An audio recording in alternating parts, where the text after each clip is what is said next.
ભરૂચમાં Jhagadia GIDC boiler blast મામલે રાજકીય ઘમાસાણ વધુ તેજ બન્યું છે। આમ આદમી પાર્ટીએ પોતાના નેતાઓ સામે નોંધાયેલી એફઆઈઆરને ખોટી ગણાવી ભરૂચ કલેક્ટરને આવેદનપત્ર આપ્યું છે અને ભાજપ સરકાર પર ગંભીર આક્ષેપો કર્યા છે। આમ આદમી પાર્ટીના નર્મદા જિલ્લા પ્રમુખ નિરંજન વસાવાએ જણાવ્યું કે ઝઘડિયા જીઆઈડીસીની મેટ્રોપોલિટન કંપનીમાં થયેલા બોઇલર બ્લાસ્ટ બાદ પીડિતોને ન્યાય અપાવવા માટે ધારાસભ્ય ચૈતર વસાવા અને અન્ય આગેવાનો કંપની ખાતે પહોંચ્યા હતા, પરંતુ તેમના કહેવા મુજબ ત્યારબાદ ભાજપના ષડયંત્ર હેઠળ ચૈતર વસાવા સહિતના આગેવાનો સામે 3 ખોટી એફઆઈઆર નોંધવામાં આવી અને તેઓ છેલ્લા ઘણા દિવસોથી જેલમાં છે। નિરંજન વસાવાએ વધુમાં આરોપ લગાવ્યો કે બોઇલર બ્લાસ્ટ માટે જવાબદાર કંપની સામે હજુ સુધી કોઈ કડક કાર્યવાહી કરવામાં આવી નથી। સાથે જ તેમણે એવો પણ દાવો કર્યો કે ઘટના સ્થળે થયેલા વિવાદમાં સામેલ અન્ય વ્યક્તિઓ સામે પણ કોઈ ગુનો નોંધાયો નથી। આમ આદમી પાર્ટીનો આરોપ છે કે શિક્ષણ, આરોગ્ય અને બેરોજગારી અને કામદારોના હકોના મુદ્દે અવાજ ઉઠાવનાર તેમના નેતાઓને રાજકીય રીતે નિશાન બનાવવામાં આવી રહ્યા છે। આવો વધુમાં સાંભળીએ નર્મદા જિલ્લા આપના પ્રમુખ નિરંજનભાઈ વસાવા શું કહે છે। અમારા ધારાસભ્ય શ્રી ચૈતરભાઈ વસાવા તેમજ ભરૂચ જિલ્લાના પ્રમુખ શ્રી પિયુષભાઈ પટેલ, રજનીભાઈ વસાવા, સર્જનભાઈ વસાવા સહિત 15 જેટલા લોકો પર આ ભારતીય જનતા પાર્ટી અને ભરૂચ પોલીસ દ્વારા ખોટા કેસો કરી, ખોટી એફઆઈઆરો કરી એ લોકોને જેલમાં મૂકવામાં આવ્યા છે। આજે અમે શાંતિપૂર્ણ રીતે અહીં કલેક્ટર ઓફિસના ગેટથી અહીંયા આવેદનપત્ર આપવા આવ્યા છે। આ ભરૂચ જિલ્લાની તમે પોલીસ જુઓ, અમને અહીંયા ગાડી અટકાવી દીધા છે, અમને આ આવેદનપત્ર પણ આપવા જવા નથી દેતા। શું આ કલેક્ટર ઓફિસ હોય કે કોઈ પણ કચેરી હોય એ ભારતીય જનતા પાર્ટીના ઈશારે ચાલી રહી છે? આજે તમે જો અહીંયા ગાડી માનવતા જેવું કે સંવિધાન જેવું અહીંયા ગાડી કંઈ પણ રહ્યું નથી। અત્યારે ભારતીય જનતા પાર્ટીનો કોઈ કાર્યક્રમ હોય, ભારતીય જનતા પાર્ટીના કોઈ આગેવાનોએ કલેક્ટર કચેરી જવું હોય તો 100, 500 લોકો એ લોકો અંદર પ્રવેશબંધી કરે છે। અમારા આગેવાનોને અહીંયા કલેક્ટર કચેરી પર અંદર આવેદનપત્ર સુધ આપવા નથી જતા। અમારા લોકોને ન્યાય અમારે માંગવો કોની પાસે? અમારે આ લોકોને ન્યાય કોની? શું ન્યાયપાલિકા જેવું કંઈ ગુજરાતમાં છે કે નથી?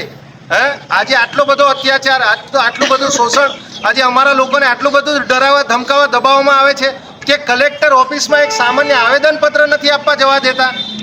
આજે અમે લોકો અહીંયા આગળ બેઠા છે, જો આવેદનપત્ર આપવા નથી જવા દેતા આ ભારતીય જનતા પાર્ટીના। અમે ભરૂચ જિલ્લાની પોલીસને પણ કહીએ છીએ કે ભાઈ, તમને લોકોને પણ પ્રજાના ટેક્સના પૈસા મળે છે અને એનાથી જ તમારું ઘર પરિવાર ચાલે છે, તો તમને આટલો બધો ડર શેનો લાગે છે? એટલું બધું રાજનીતિનો ઇન્ટરેસ્ટ હોય તો પછી એને આપણે ખેસ પહેરી દો તમે। ખોટો જે નિયમ પ્રમાણે જે છે તો અમને આવેદનપત્ર આપવા જવા દો, એવી તમામ અમારે ભરૂચ પોલીસને, ગુજરાત સરકારને પણ નમ્ર વિનંતી છે। તમામ ગુજરાતની જનતાને પણ વિનંતી છે કે આટલું બધું દબાવવા, ડરાવવાનો જે આ પ્રયાસ આ સરકાર દ્વારા, આ ભરૂચ પોલીસ દ્વારા કરવામાં આવે છે, આ યોગ્ય નથી।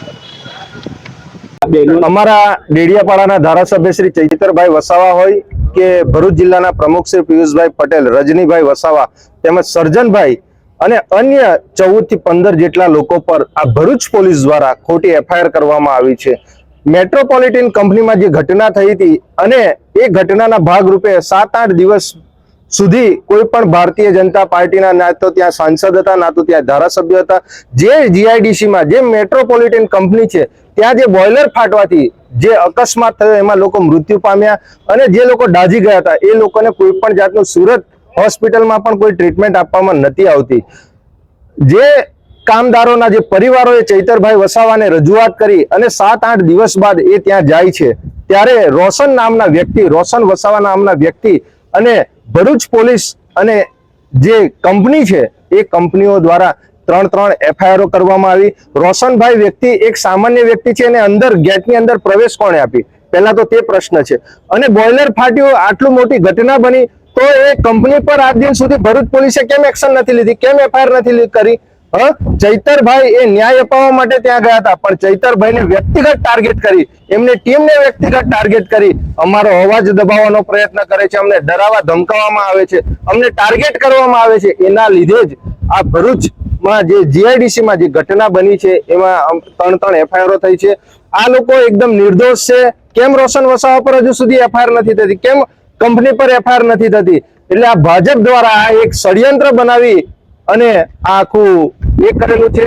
ચૈતરભાઈને એક બીજા પણ ગુનામાં આ લોકોએ ત્યાં બરોડા સેન્ટ્રલ જેલમાં એમને મૂક્યા છે. એમને 7 વર્ષની સજા છે. એટલે અમારે તો તમામ જનતાને પણ કહેવું છે કે હવે આપણે બધાએ જાગવાની જરૂર છે. ચૈતરભાઈ જેવા જે વ્યક્તિઓ અને જે આ પિયુષભાઈ જેવા એ સમાજમાં અને દરેક વિસ્તારોમાં ખૂબ ઓછા લોકો છે. આમ આદમી પાર્ટીના જે કાર્યકર્તાઓ અવાજ ઉઠાવે છે દરેક સમાજનો, ત્યાં આ ભારતીય જનતા પાર્ટી દ્વારા ખોટા કેસો કરી, ખોટા એફઆઈઆરો કરી અને એમને ડરાવવા ધમકાવવાનો પ્રયત્ન કરે છે. એ જ બાબતે અમે આજ રોજ ભરૂચ જિલ્લા અને નર્મદાના તમામ આગેવાનશ્રીઓ આજે કલેક્ટર સાહેબ શ્રીને આવેદન પત્ર આપવામાં આવ્યા છે. જો પિયુષભાઈ, રજનીભાઈ અને સર્જનભાઈ અને સાથે સાથે ચૈતરભાઈના જે 15 જેટલા લોકો છે, જો એ લોકોને આવનારા દિવસોમાં ન્યાય નહીં મળે તો અમે આવનારા દિવસોમાં ભરૂચમાં આનાથી પણ મોટો કાર્યક્રમ આપવા જઈ રહ્યા છે. નિરંજનભાઈ વસાવા, આમ આદમી પાર્ટી પ્રદેશ સંગઠન મંત્રી.